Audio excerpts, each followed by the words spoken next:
And where was I? I lost my train of thought.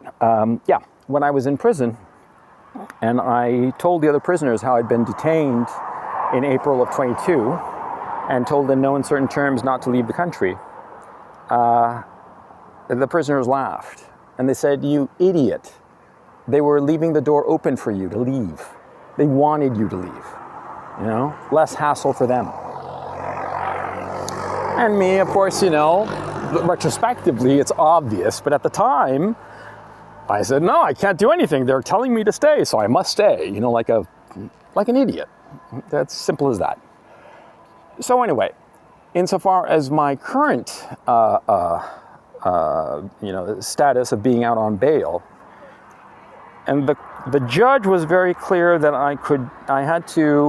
it was very explicit. I couldn't leave the city, I couldn't leave the country, and I had to surrender my passports. I have two, the American and Chilean. And of course, they also confiscated these documents for my transportation.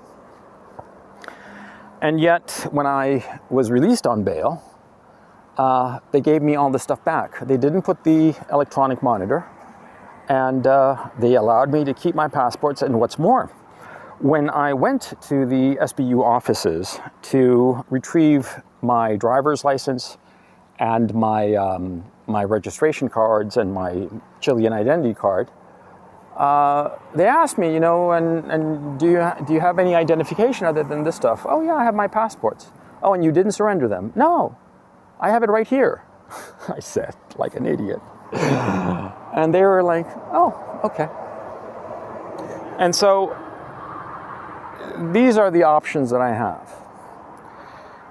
Since I know I'm going to be found guilty and I will be sent to a prison labor camp, and because of events that happened in prison where I was extorted for a sizable amount of money, I will be sent to a prison labor camp come my court date. That's inevitable, okay? And there won't be any suspended sentence and there won't be any mercy, all because of my YouTube videos. I mean, I want to emphasize this, you know.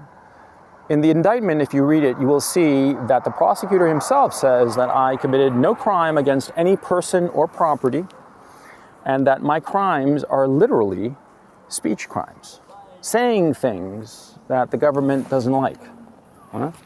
Ukraine is supposed to be this big democracy, that it wants to join the European Union and because it has European values, European democratic values.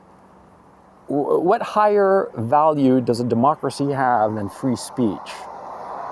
My case is all about free speech. And I spent, 2 months and change in a maximum security prison. And by the way, when I say, okay, well, let me finish that point. I spent 2 months and change in a maximum security prison over things that I said, opinions I gave regarding publicly available information that is undisputed. This is the epitome of free speech, and yet I went to prison for it, and I will likely go 5 to 8 years to a prison labor camp where, by the way, everybody in the CISO prison, the investigative prison where I was at, none of them wanted to go to that labor camp because they all said it's a death sentence, okay? And so I'm going to be sent for 5 to 8 years because of YouTube videos that I made. Is that democratic? Does that sound like, European values to you? Sorry if this video is a little bit disorganized, because I'm a little bit stressed out, but the choices I realize are two. Either go to a prison labor camp and die there. Because like I said, I'm 55, I have a heart condition, so as it is, I'm not going to live much longer. And 5 to 8 years at a prison labor camp, I'll be dead. I'll be killed off by the labor, I suppose. And if not, I will be killed on the inside, because what happened while I was at CISO, I realized that the let me backtrack a little. While I was in CISO, I was extorted for a great deal of money, $70,000 to be precise. Now, how did this happen? Well, through various clues and various information that I acquired, which I intend to describe in detail in a book about the whole thing, if I live long enough to write that book. But anyway, the point is, I realized that once they arrested me on May 1st, the SBU, of course, confiscated my computers, and they got into all of my accounts, which they hadn't done before. Because what had happened was that one of the computers, I had left it in my motorcycle, and when they detained me that time, they hadn't realized that I had left it in my motorcycle, because, you know, it has these, I don't know if you can see them, it has these suckers, right? And so, in that computer, that was my personal computer, with my they're all personal computers, but I mean, with my personal information, including my accounts. And while I was in prison, the SBU looked through my accounts and they realized that I'm not poor. Okay, I don't want to characterize it in any other way, but I have access to a lot of funds, and the way I live is fairly simply and low-key.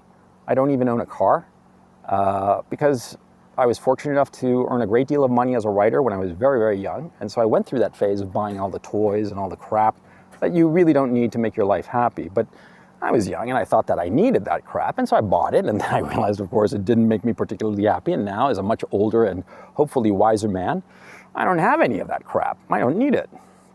And so the SBU had assumed that I was just some poor schmuck, but when they saw my accounts, they realized that I wasn't a poor schmuck.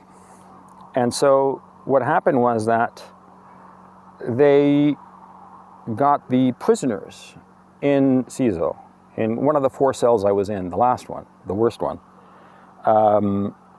It was 7 other prisoners and myself. And as soon as I arrived, they beat the shit out of me. And they tortured me that time. It started on June 21st at 1 p.m. and it lasted 30 hours. It included beatings, it included sleep deprivation. You know, I've been beaten up, so it's not that big of a deal. I mean, it's not fun. It hurts, yeah, sure. But, you know, when I was young, you know, yeah, I got into street fights and crap like that. And sometimes I won, and sometimes I got the shit kicked out of me. So the beatings I could handle, but when they started getting really, really pissed off at me, because I kept insisting that I was just a journalist and I didn't have a pot to piss in and I had no money and I could not get them $70,000, thinking that they'd lay off, thinking too and realizing too that extortionists, when you give in to them and you pay them, then they'll come back the next day and want more. And they'll beat you some more for more money, right? And so, of course, I denied the fact. I said I was just a poor writer, that I was living in Ukraine because it was so cheap and all the rest of it, you know. Poor me, I don't have a pot to piss in. But they knew, and they kept insisting. And a very specific number, 70,000. And what really unnerved me was that in the hour, maybe 25, 26, 2 of these thugs held my head, and one of them used a toothpick to scratch the whites of my left eye. And the other guy, the guy who actually spoke a little bit of English, said, "You can read with just one eye, right?" Not gonna lie, that really freaked me out. Anyway, after about 30 hours of this, I realized that there was no escape for me. By the way, the guards came in because they do a nightly check-in to see that everything's copacetic, you know? And the thing is, see, I saw that these guys had bribed those guards, bribed them with cigarettes and other things, because there's no money in the prison, but there are, you know, little perks, little this and that, knickknacks and whatnot. And so the guards who did the nightly check-in were on the take, and they were in league with the gangsters, the thugs, in my prison cell. And so I realized that this could last indefinitely. And so while I still had all my marbles, you know, because the sleep deprivation really affects you. And I've just, out of idle curiosity, because I'm that way, a few years ago when I was living in Amsterdam, I tried to see how long I could go without any sleep. I went, I want to say like 60 hours. I remember being surprised by the hallucinations which came on around after 40 hours or so. And I thought they were pretty cool, but after about 60 hours, that's when I was just out of it. And it was just out of idle curiosity that I did it, because like I said, I'm kind of weird, you know, what the fuck can I say? And so after 30 hours, yeah, I was hallucinating a little bit. You know, I was like seeing writing on the floor when there was none, of course, and little things like that, like little wormies moving around, you know. But anyway, the point is, the important point, I realized I'd have to give up the ghost because nobody was going to save me. And so I started negotiating and stretching out this payment that I had to make. Because, you see, my bank accounts, in order to make a transfer, you need a little device that's a token that generates a number. So it's impossible to transfer any money without that little token. And those tokens are apps in my iPad and phone. And on top of that, because there's so much hacking going on from Ukraine, my banks, the websites to my banks to check certain accounts, the big ones, right? You can't access them from Ukraine. And my bank had to do special carve-outs, specific IP addresses that are tied to specific locations. And that's why, and those locations, of course, were far from Caesar prison. That's why it was impossible for me to access those accounts, but it was possible for me to access a PayPal account that I had. Now, a PayPal account, it had quite a bit of money. It had $143,000 because it's just money that I've earned on my Patreon. And it's great money, but I do the Patreon more for the ego trip and getting more subscribers as opposed to needing the money. And so the money had just accumulated. It was just sitting there. And the SBU obviously found it and saw it. And that's why they were asking for that very specific number of 70,000, which is just about half of the amount of money in that account. Now, I don't know if they wanted to be nice about it and just take half, or if they were going to take half and they were going to pass me along to somebody else who would take the other half. I have no idea. But the point is, it became clear to me that the SBU contacted these gangsters, probably through the prison guards at CISA, and figured out, or basically had the prisoners in the fourth cell that I was in do the actual dirty work of getting the money out of me, see? Because you see, the guards, they never beat any of the prisoners. No, it's the prisoners who beat the other prisoners. In fact, after this 30-hour session, one of the thugs who had really, really hurt me, I mean, he hit me pretty badly, especially on the chest.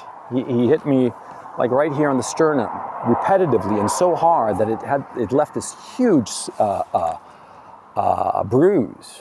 And by the way, the cell boss, the guy higher, berated him for having left a mark on me, because of course the kind of torture that they want to do doesn't leave a mark. That's the point of it. See, because if it leaves a mark, then it's evidence, you see?